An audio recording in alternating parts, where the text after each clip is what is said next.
네, 안녕하세요. 종룡코딩입니다. 지난 시간에 이어서 이제 본격적으로 구글 시트의 기능들을 알아볼 텐데요. 제일 먼저 시작할 수식은 함수는 input range입니다.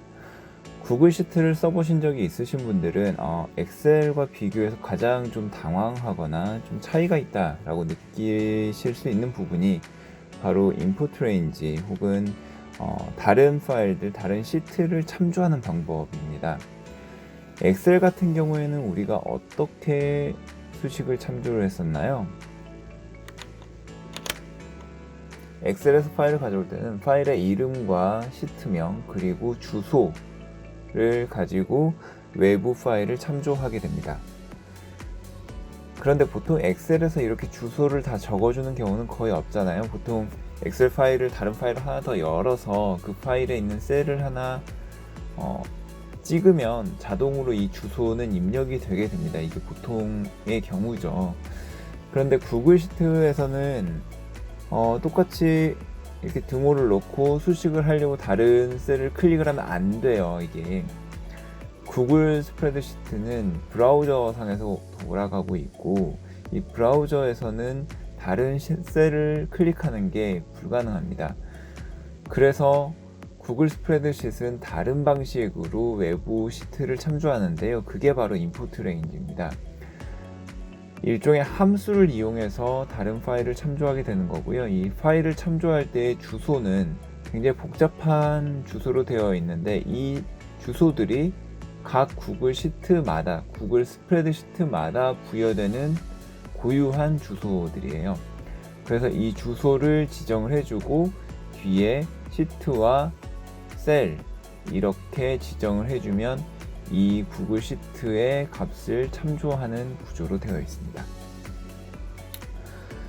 조금만 더 들어가면 엑셀에서는 이렇게 클릭을 해서 셀을 다른 파일의 셀을 지정을 하면 자동으로 주소가 들어온다고 했잖아요. 그런데 파일이 열려 있는 경우에는 파일명만 이렇게 들어오는데 파일이 닫아져 있는 상태에서 참조를 할 때는 여기에 전체 경로가 다 들어가게 됩니다. 많이 보셨을 거예요. C 드라이브에 my document 아래 어떤 구조로 되어 있는데 약간 좀 꺼름칙한 게 이 파일이 저장되어 있던 구조들, 폴더의 구조들이 전부 다 이 경로에 표시가 된 채로 들어가 있어요. 그래서 사실 저는 약간 그게 신경 쓰이는 경우들이 좀 있거든요. 그런데 이제 구글 시트 같은 경우에는 각 구글 스프레드시트마다 고유한 값으로 들어가기 때문에 그런 일이 발생할 우려는 적습니다. 자, 그러면 이 고유한 이 주소는 도대체 어디에서 찾을 수 있는 걸까요? 잠깐 다시 구글 시트로 넘어가 볼게요. 이 에제 구글 시트는 다른 동영상에서와 마찬가지로 이 동영상 설명에 보면 저희가 링크를 넣어놨습니다. 그리고 모든 시트에는 이렇게 노션 페이지를 링크를 걸어놨으니까요. 글자가 더 편하신 분들은 노션 페이지 가서 직접 보시면 될 것 같습니다. 볼게요. 지금 여기에서 구글 스프레드시트에서 위쪽 주소창을 보면 여기에 좀 복잡하게 되어 있지만 이 부분이 있잖아요. 이 부분이 아까 인풋 레인지에 들어갈 이 시트 아이디입니다. 사실 인풋 레인지를 이렇게는 인풋 레인지라고 쓰면 스프레드시트 URL이라고 해서 예제에는 굉장히 복잡한 주소가 들어가 있어요. 그러니까 주소 전체를 다 적어야 되는 것처럼 되어 있는데 사실은 여기에서부터 여기까지 이 고유 아이디만 적어줘도 됩니다. 자, 한번 엑셀과 구글 시트를 비교하면서 볼게요. 엑셀 같은 경우에는 다른 시트를 불러오려면 어떻게 했었나요? 지금 이 셀마다 함수가 전부 다 들어가 있어요. 이게 어떤 거 참조하는 거냐면 여기 로우 1 시트에 있는 A1부터 여기까지를 저쪽으로 지금 가져간 거예요. A1에서 A8까지를. 그런데 구글 시트에서는 어떤 식으로 참조가 되는지 봅시다. 이게 그냥 로우 1으로 이렇게 연결해도 되는데요. 지금은 저희는 실습을 하는 거니까 임포트 레인지를 한번 써볼게요. 임포트 레인지는 좀 웃기게도 본인의 시트들도 참조할 수가 있습니다. 자, 임포트 레인지의 시트 아이디 예제 1-1은 요 C5라는 셀이고요. 여기에 이런 수식을 넣어보세요 라고 적어 놓은 거예요. 나머지들도 다 마찬가지니까 보고 따라해 보시면 됩니다. 시트 아이디는 어떤 거라 그랬어요? 여기 주소창에 있는 여기서부터 여기까지입니다. 복사해서 컨트롤 C 한 다음에 붙여넣고요. 다운표로 쏴주고 셀 주소를 적어야 돼요. 셀 주소는 저희가 지금 아직 범위에 대해서는 얘기를 안 했는데 구글 시트는 범위 기준 함수가 많다고 했잖아요. 이거를 로우 1 시트에 A1으로만 엑셀에서는 잡았었는데 A1, A2 이렇게 따로따로 다 잡아줬었는데 이걸 범위로 이렇게 한번 넣어봅시다. 아까 저희가 저번 시간에 그 엑셀과 구글 시트의 차이를 얘기하면서 범위로 구글 시트들은 값을 반환하는 함수들이 많다라는 얘기를 했었잖아요.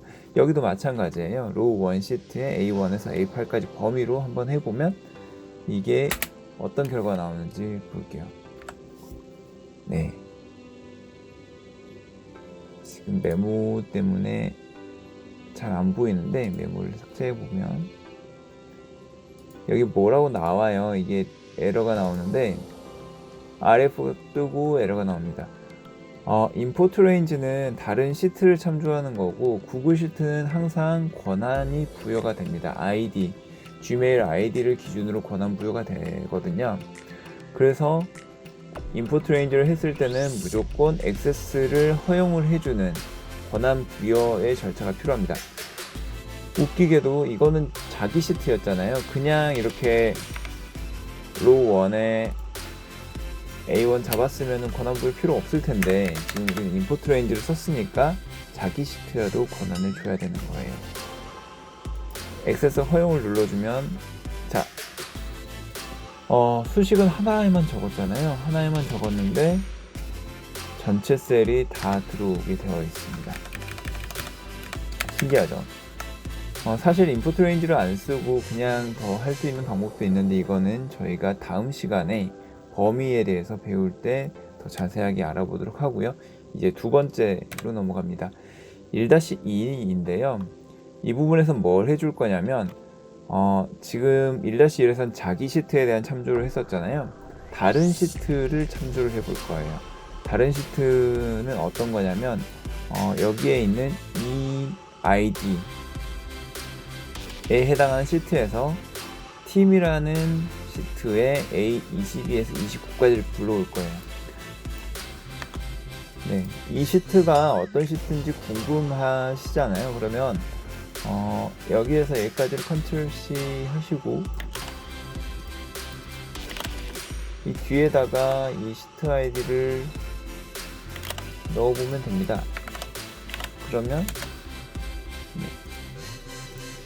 이렇게 주소창에다 입력을 하면 이 시트로 가는데 이건 이제 제가 만들어 놓은 공개 시트고요. 여기에서 아까 어디를 불러오겠다고 했었죠? 팀이라는 시트에 A22에서 A29까지를 불러올 거예요. A22에서 29까지 이 범위겠죠. 이거는 아예 별도의 구글 시트입니다. 그래서 외부 시트를 지금 불러오려고 하는 거고요.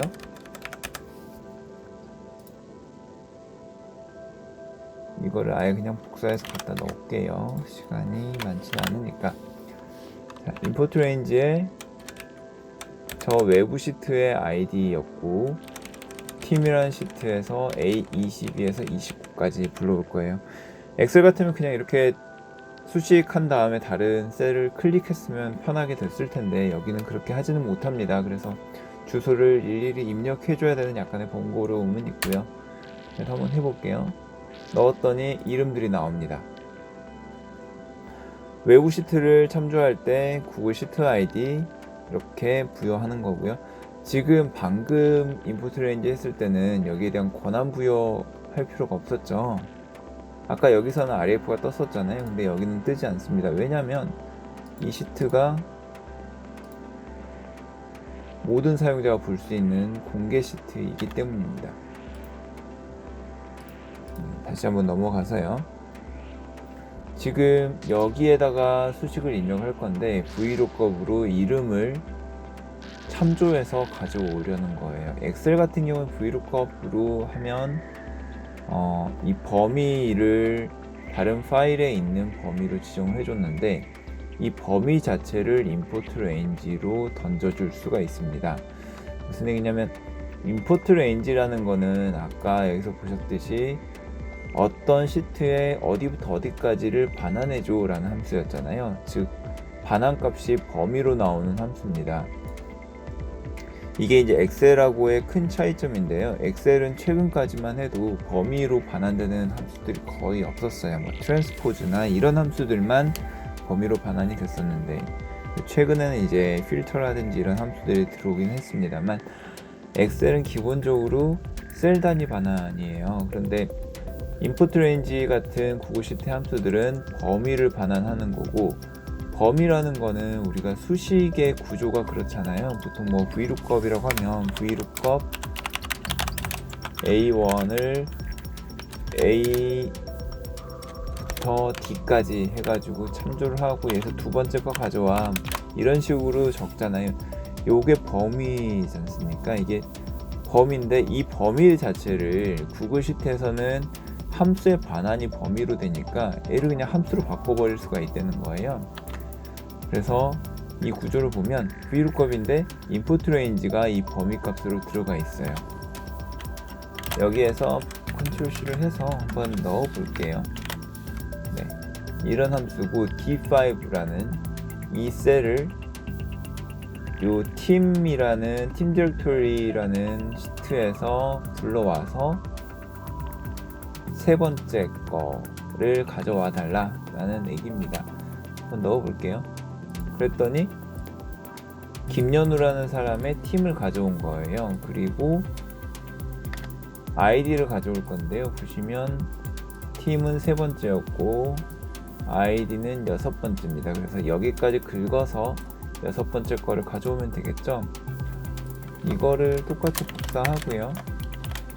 A2에서 J까지 해서 여섯 번째를 가져옵니다. 여기 수식을 잠깐 보시면 굉장히 특이한 부분이 있는데 엑셀은 A부터 J까지 이런 식으로 입력이 돼도 A2부터 J까지 이런 식으로는 입력하는 경우들이 없습니다.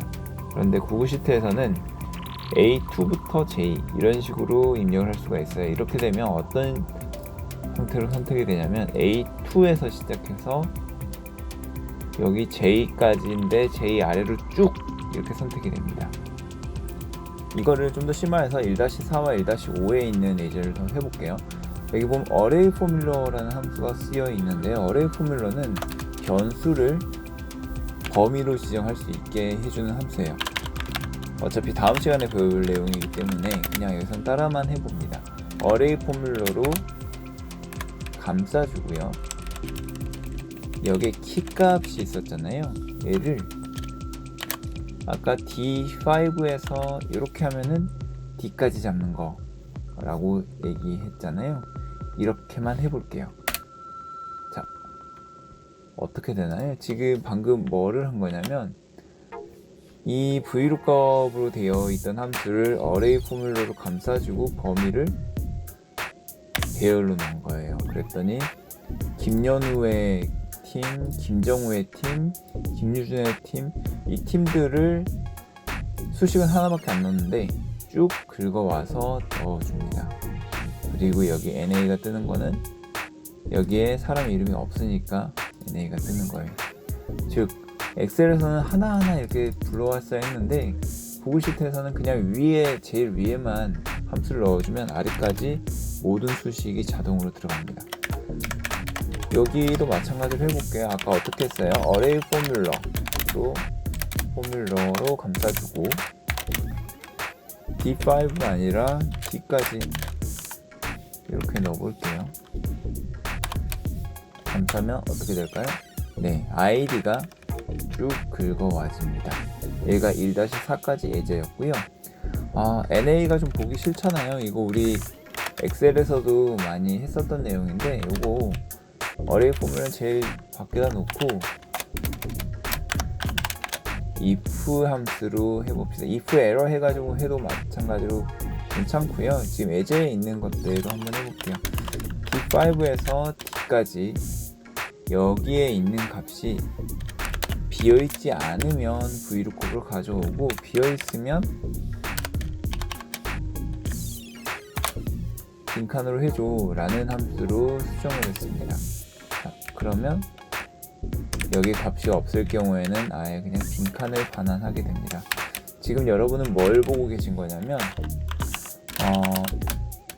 여기 if 에러를 해볼게요.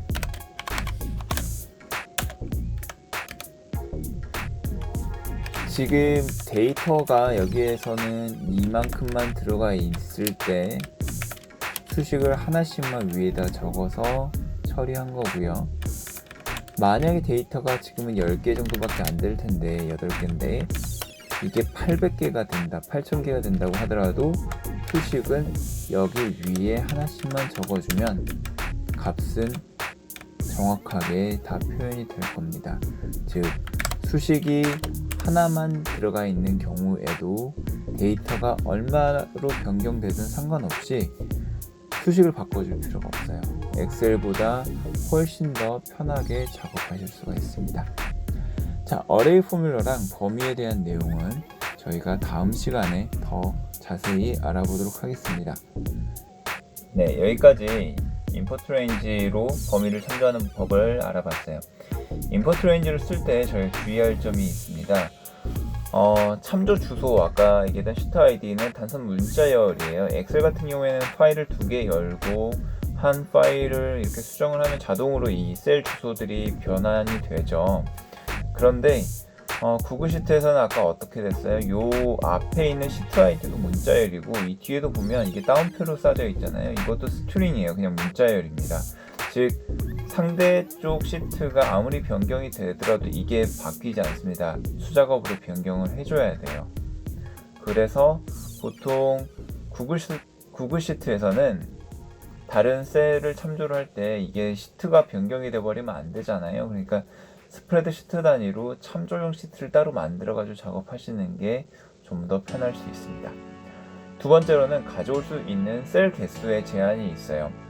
구글 스프레드시트는 용량이 굉장히 제한적으로 사용이 되는데 보통 이제 인풋 레인지 같은 경우에는 50만 셀 정도 가져오면 이게 굉장히 버벅거리고 터지게 됩니다. 그래서 가져올 때 용량을 좀 감안을 하셔가지고 가져오는 게 좋습니다. 요약하겠습니다. 인풋 레인지는 구글 스프레드시트에서 다른 범위를 참조할 때 사용을 하고요. 여기에서 값을 쓰는 고정 아이디는 주소창에서 확인할 수가 있습니다. 구글 스프레드시트를 참조하기 위해서는 이 시트에 대한 보기 권한이 최소한 있어야 되고요. 항상 권한 승인을 해줬어야 됩니다. 고정 아이디를 사용하기 때문에 불편한 점도 있었지만 반면에 이게 고정되어 있고 이 파일이 클라우드 상에서 계속 변경이 되기 때문에 항상 최신 소스로 유지하는 것이 가능합니다. 즉 참조하는 파일을 따로 열어보고 업데이트를 하거나 하지 않아도 항상 최신 소스로 내용을 유지할 수 있습니다. 대신 좀 느리고 용량 제한은 있고요.